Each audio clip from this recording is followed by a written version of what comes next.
গাজীপুরে মানবিকতার অনন্য দৃষ্টান্ত স্থাপন করেছেন জেলা প্রশাসক নুরুল করিম ভূঁইয়া। আজ এইচএসসি পরীক্ষা চলাকালে অসুস্থ হয়ে পড়া এক পরীক্ষার্থীর জন্য নিজেই তাৎক্ষণিক ওষুধের ব্যবস্থা করেন তিনি। সারা দেশের মতো গাজীপুরেও শান্তিপূর্ণ পরিবেশে অনুষ্ঠিত হচ্ছিল এইচএসসি ও সমমানের পরীক্ষা। এরই মধ্যে জেলার একটি পরীক্ষা কেন্দ্র পরিদর্শনে গিয়ে এক পরীক্ষার্থী অসুস্থ হয়ে পড়ার খবর পান গাজীপুরের জেলা প্রশাসক। বিষয়টি জানার সঙ্গে সঙ্গেই তিনি দ্রুত পরীক্ষার্থীর শারীরিক অবস্থার খোঁজ নেন এবং তাৎক্ষণিকভাবে প্রয়োজনীয় ওষুধের ব্যবস্থা করেন। পরে চিকিৎসা সহায়তা পাওয়ার পর পরীক্ষার্থী আবারও পরীক্ষায় অংশ নিতে সক্ষম হন।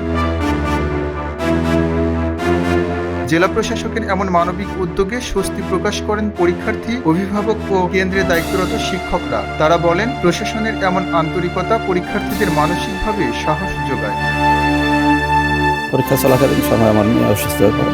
ম্যাজিস্ট্রেট স্যার এখানে ওষুধ এনে দিছে, পর্যবেক্ষণ করতেছে, তদারকি করতেছে। আমি স্যারের প্রতি এবং আপনারা যারা মিডিয়া কর্মী আপনাদের প্রতি আমি কৃতজ্ঞ। আমার মেয়ের জন্য দোয়া চাই।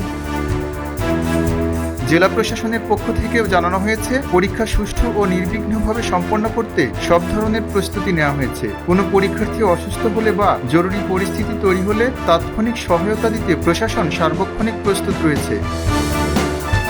এখানে এসেই দেখলাম যে একজন কৃতি শিক্ষার্থী তিনি অসুস্থ হয়ে পড়েছেন। হঠাৎ তার শ্বাসকষ্ট দেখা দিয়েছে। তাৎক্ষণিকভাবে আমরা ডাক্তারের ব্যবস্থা করেছি এবং তার যে ওষুধপত্র লাগে সেটিও আমি আমার নিজের গানম্যানকে পাঠিয়ে যাতে কম সময়ের ভিতর ওষুধ সে পেতে পারে এবং কম সময়ের ভিতর সে রিমিডি পেতে পারে সেজন্য সেটার ব্যবস্থা করেছি।